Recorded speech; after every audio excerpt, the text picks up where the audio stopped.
Let me tell you something, sometimes a story doesn't start with love or hope or even a glimmer of redemption. Sometimes it begins with a man staring out his window, hands rough from work, breath fogging on the glass, just waiting for the world to turn into something else.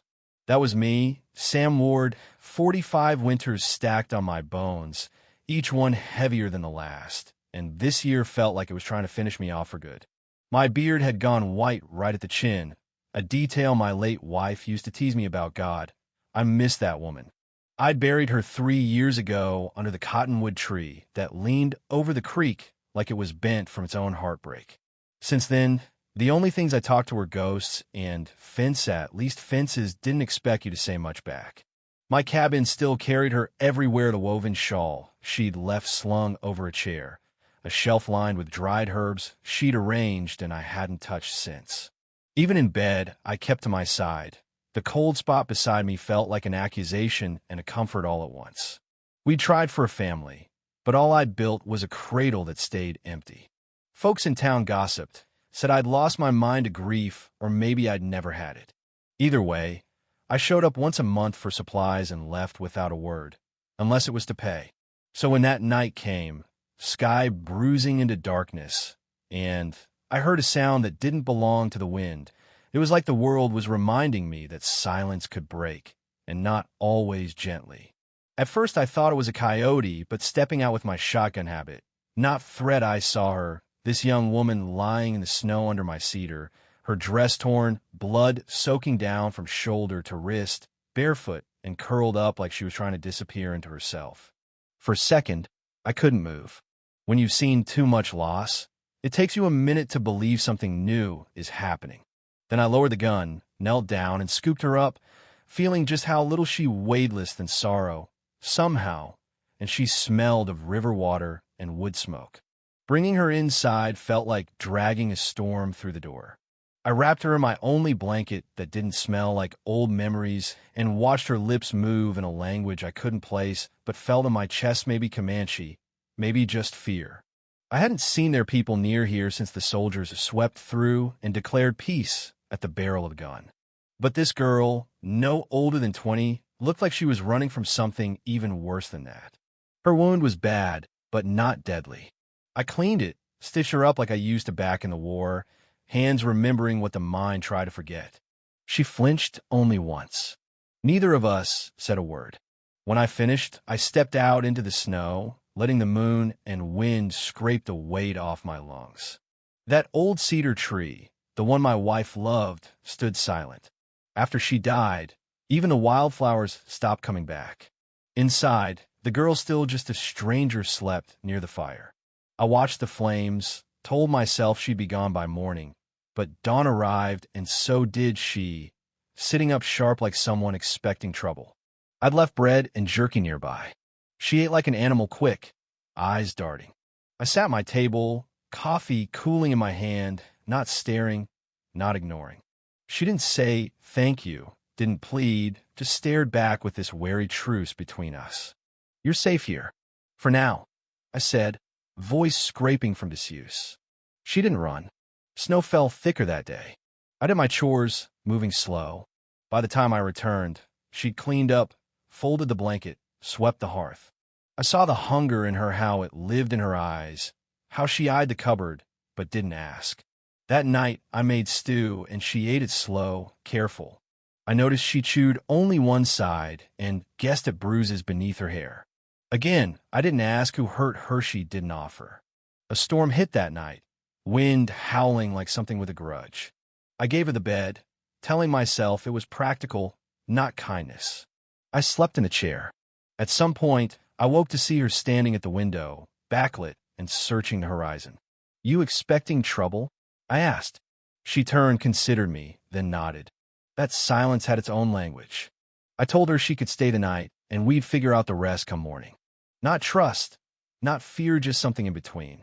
At sunrise, feeding the horses, I found hoof prints circling my cabin. Riders on the ridge, faces painted, spears catching the dawn. Comanche dozens, maybe more. The girl didn't seem surprised. We didn't speak. There was nothing to say. The land went silent, birds vanished. Even the wind went still.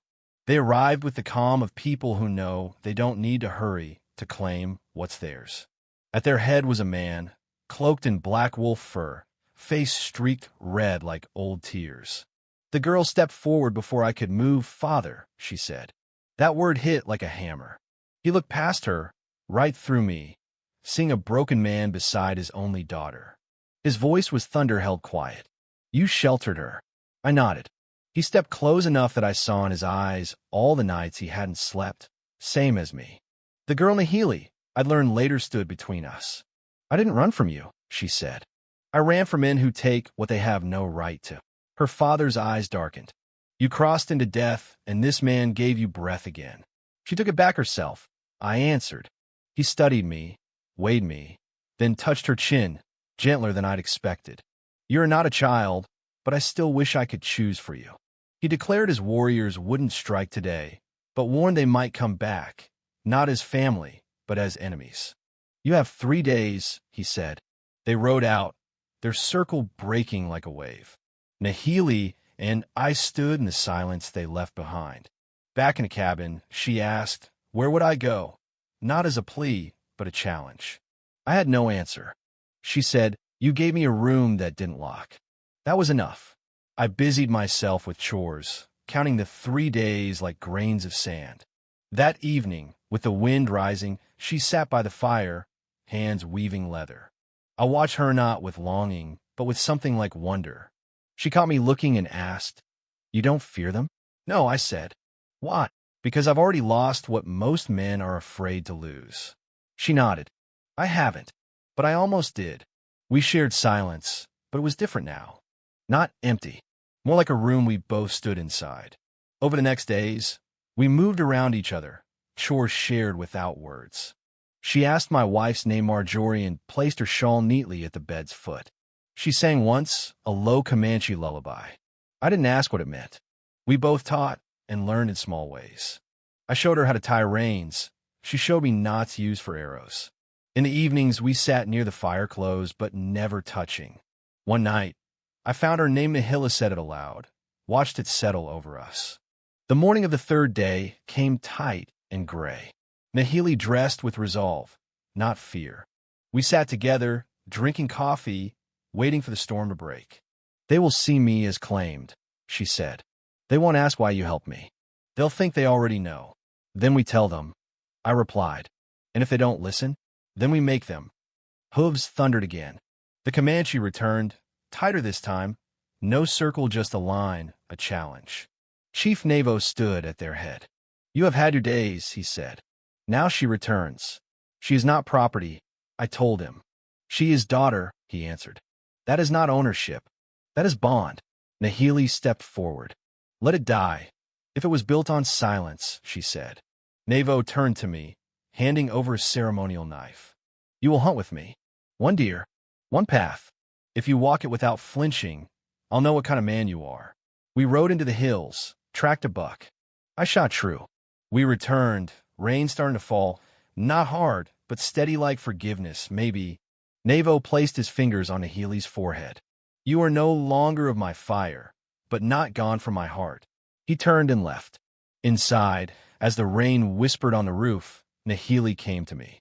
"You didn't flinch," she said. "Didn't know I had a choice," I answered. "I want to stay," she told me. I touched her cheek. Her skin was warm, her eyes clear. "Then stay," I said, because nothing in my life had ever felt more simple or more true. We built a life from their quiet, steady, rooted in choice. The town watched, judged, whispered, but we rode in together, heads high. "We'll be married come spring," I told them. Some folks blinked, some bristled, some softened. Over time, the world bent, if only a little. Nahili and I worked the land side by side. She taught me to track. I taught her to shoot. We learned to speak not just with words, but with glances, with hands brushing and passing, with the slow, certain building of trust. One night, as she stood in the doorway, hands resting on the life growing inside her, she said, "You're different." I said, "That's because I don't carry it alone anymore." And that was the truth. Some stories begin with fire, some with ash, but ours began the moment I opened the door and let her in. And that, I suppose, is the heart of it. Not rescue, not conquest, but two souls meeting in the space between storms, choosing each other over silence, over fear, over the long, cold ride of loneliness. So what would you have done? Was it right to open the door, to let go of the past, to choose a future no one else understood? I'll let you decide, because I'm still living the answer. Tell me, what does justice mean to you when it comes wrapped in the skin of mercy, in the choice to stay or walk away? You know what I mean? Share your thoughts. Let's see if any of us ever get it right.